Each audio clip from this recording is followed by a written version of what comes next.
At 34, I'm still living at my childhood home with my mother. It's been 3 years since my father passed away, and I decided to stay here because I didn't want to leave her alone. During these years, we had unwelcome visitors, my brother Bob and his wife Jane. I've known Bob since his birth, and Jane, his middle school classmate, has been around almost as long. They've been a couple since then, and Bob would bring Jane home for vacations, so I got to know her quite well. To put it plainly, they've left a lasting impression on me, and not a good one. They used to bully me for fun. Our parents, both busy with their careers, were often away on weekends, and that's when Bob and Jane's torment would peak. We lived in a large mansion built by my father, a CEO. During those unsupervised times, Bob and Jane would trick me into playing hide and seek, only to trap me in a closet. They would cram it with stuff, making it impossible for me to get out. I'd be stuck there until just before our parents came home, and then I'd be punished for the mess in the closet. One day, my mother came home early and caught Bob and Jane in the act. She was furious, and after that, I was never locked in the closet again. However, the harassment didn't stop. I resented my parents for their absence and felt a deep-seated anger towards Bob and Jane. But as I grew older, my resentment also extended to my parents for not stepping in sooner. By middle school, their cruelty escalated. Bob and Jane shredded my school uniform, defaced nearly all my textbooks, and destroyed my cushions and bedding. Their relentless torment was a painful reminder of how little support I had received growing up. Later, I discovered that Bob and Jane, who were high school students at the time, had performed poorly on their final exams and had been scolded by their parents. It seemed that their anger and frustration had fueled their cruel revenge on me.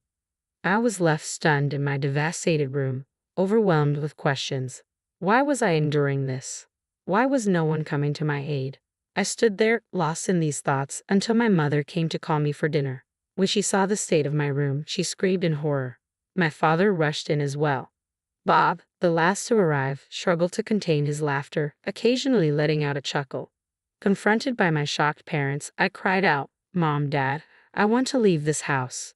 Tears streamed down my face as I continued, "No one is helping me. Bob and Jane are always so mean.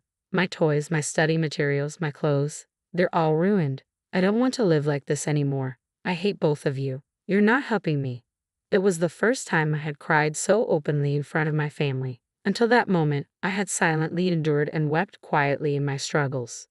But now, I sobbed loudly like a child. Seeing my distress, my mother hugged me tightly, apologizing for everything that had happened. Even Bob, witnessing the severity of the situation, appeared to understand the gravity and tried to leave. But my father stopped him by grabbing him by the collar. "Do you realize what you've done? This is criminal," my father said, his voice low but filled with intensity. Bob protested, "Oh, come on, it's just an exaggeration. We were only playing around." "Destruction of property is a crime," my father retorted. "You understand you need to make amends, right?" "But Catherine is family," Bob argued weakly. Bob's attempt to downplay his actions with, "I'm a minor. Minors can't be criminals, right?" was met with a deep sigh from my father. "Yes, a minor like you might not be able to pay for the damage," my father said, "but it's up to the parents to address the consequences. If you can't make amends, we will have to. We also bear responsibility for raising you this way. I think it's time for you to go live with your uncle." My uncle, my father's younger brother, was a stern figure who had a reputation for disliking dishonesty. He was feared by the neighborhood kids, almost like a boogeyman. He was kind to well-behaved children, including me, but had no patience for troublemakers like Bob and Jane. Bob, of course, was terrified of the idea. "No way. I don't want to live with Uncle. I promise I won't do this again." My father's voice was resolute. "You've made that promise before. When you and Jane locked Catherine in the closet, chased her around, and threw bugs at her knowing she's afraid of them, each time you promised to change. But you never did." He continued, "We cannot keep someone who hurts our family, even if they are family. Never set foot in this house again." With that, my father grabbed Bob by the scruff of his neck and dragged him out. Later, I learned that my parents had been deeply upset by Bob's behavior. Despite their scolding, Bob still didn't seem to grasp why he was being punished. Bob continued his annoying antics against me, and I began to think he was beyond help. It seemed there were people in the world who couldn't grasp even the basic rules of society, and Bob and Jane were prime examples. Initially, Bob had planned to attend university on our father's dime after finishing high school. But my father told him that someone like Bob would likely end up causing trouble even in university. As a result, Bob ended up working at our uncle's company right after graduation. It became clear that Bob was desperate to escape our uncle's rigid environment. Shortly after high school, he and Jane, who had also just graduated, rented an apartment together. They began their new life with the understanding that neither their parents nor their uncle would help with rent or living expenses. Soon after moving out, Bob asked me to lend him some money. At the time, I had just started high school and wasn't working part-time.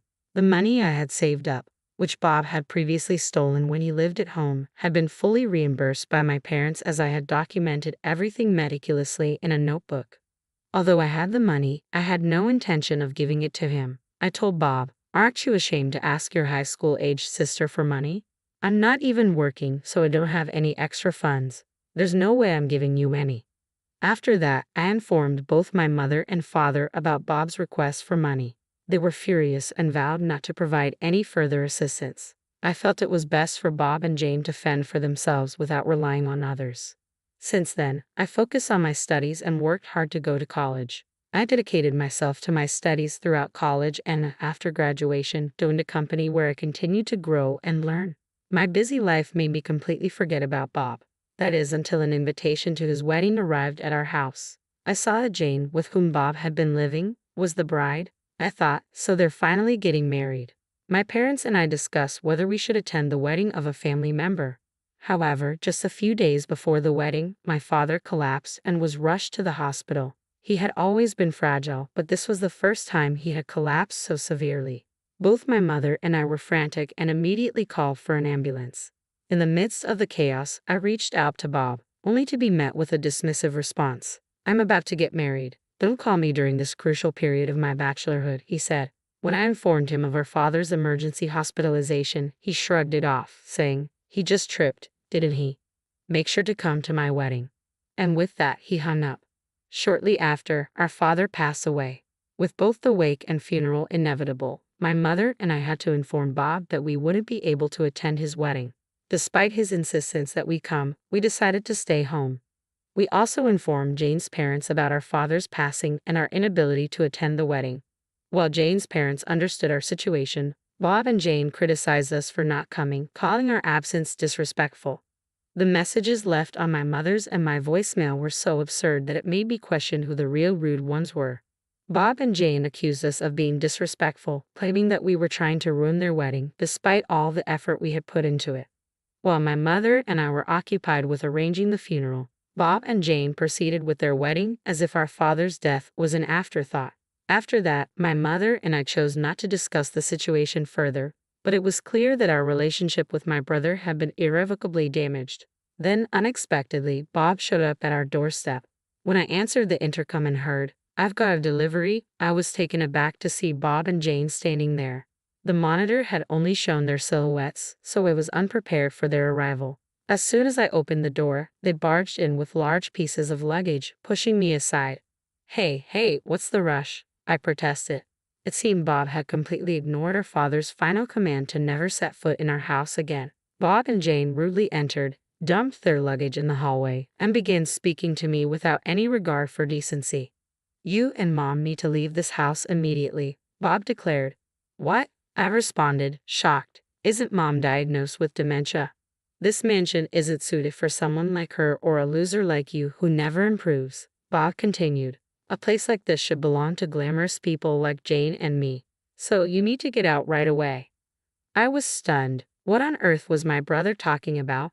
After 3 years since our father's death, he hadn't offered an apology, visited the grave, or made any effort to mend things. And now, he was demanding the mansion. To make matters worse, he presumed her mother had dementia and was planning to evict her. I was left speechless. Just then, our mother emerged from a room at the back. "Catherine, what's going on?" she asked, her confusion evident.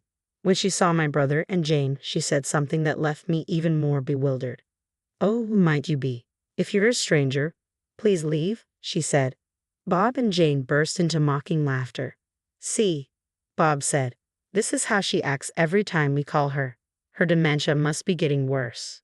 I'll leave it to you to take care of Mom, Bob said dismissively. You can have her. I'll take the mansion. After all, I'm the eldest son, so it's only right that I get the mansion. With that, Bob strode deeper into the house. Jane, mimicking Bob's demeanor, turned to me and our mother, saying, "Take the old lady and get out. I never want to see you again."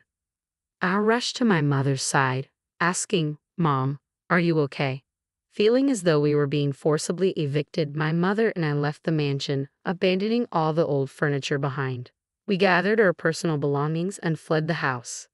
Fortunately, a friend of mine, who was abroad and unable to manage his house, offered it to us.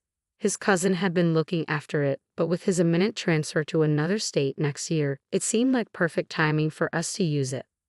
When we arrived at the house and set down our luggage, a sense of relief washed over us.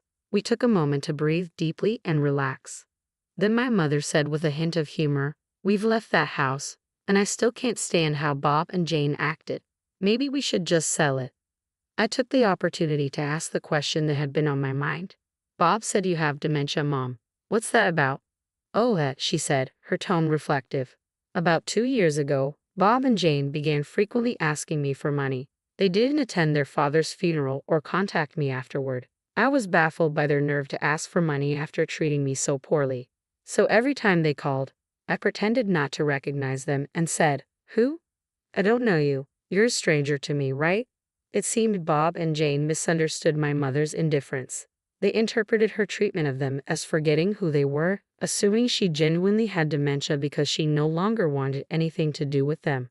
Regardless, I felt it was wrong to evict someone you believe has dementia. My mother quickly decided to move forward with selling the mansion.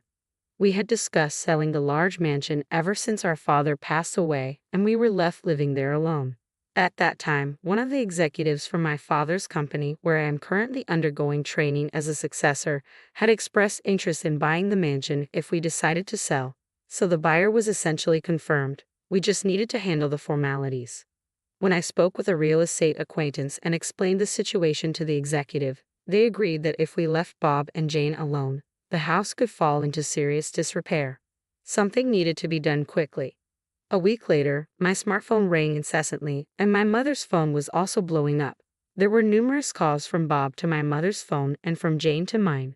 They probably wanted to discuss the same issue, but we found their attempts amusing and chose to ignore them for a while. We enjoyed our tea and chatted, letting an hour pass without noticing. It seemed Bob and Jane had been trying to reach us the entire time. When I finally answered the call, Jane exclaimed, "Finally, why didn't you pick up sooner? There's a huge problem. The house has been taken over." "Wait a minute," I said. "Didn't you two take over the house? I think we're the ones who should be saying we've been taken over." "No," Jane said, sounding panicked. "Bob and I took over the mansion, but now strangers have come and are demanding we leave. They've barged in and are trying to kick us out. Our mansion has been taken over." I couldn't help but burst out laughing. I was tempted to tell her that they were the ones who had unlawfully occupied the house in the first place. Chuckling, I replied, "You're talking about being taken over, but you're not even the legal owners.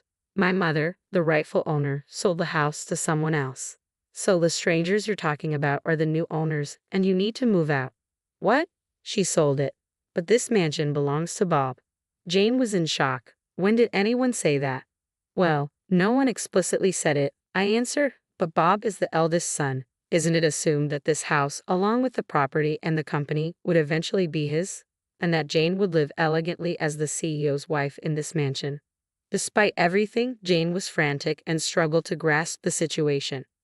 I burst out laughing again. The fact that Jane thought Bob would automatically inherit the mansion and become the CEO of the company just because he was the eldest son was astonishing. Such naive thinking. Given Jane's firm belief, Bob likely shared the same misguided expectations about inheriting both the mansion and the company, despite no one ever promising him either. I laughed again at her absurd assumptions. "Bob as a CEO? You as the CEO's wife? How could you even entertain such fantasies? You're both still low-level employees at the company where you first started without any plans or education to succeed in the business." Jane was clearly taken aback by my words. Stunned, she retorted, "In that case, I'll just inherit the company from Uncle." I laughed even harder. You should at least check the company's personnel announcements. My uncle's cousin's son became the president last month. What? Jane was in disbelief. So there's no chance for Bob to become CEO, and I can't be the CEO's wife. That's correct, I confirmed.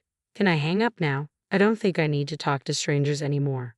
Wait, please, Catherine, give us some money, Jane pleaded. Well, goodbye then, I said, ending the call. Later, I heard from my uncle about what happened next. Bob and Jane refused to leave the mansion, clinging to the pillars and stubbornly refusing to go. My uncle had to come and pick them up himself. It seems their strict training at my uncle's company had scared them so much that they cried when he took them away. They were placed at a mountain retreat owned by one of my uncle's acquaintances because they proved too unpredictable to be left on their own. My uncle warned them that if they didn't improve at the retreat, they might never leave the mountain. Despite this warning, they attempted to escape multiple times but were caught each time. As for me, the person handling the house management is my fiancé, who is currently working abroad. I'm living in his parents' house while he completes his long-term assignment. He plans to end his assignment this year and will soon be planning our wedding. My mother and uncle, who have helped us so much, will be invited to the wedding, but of course, Bob and Jane will not.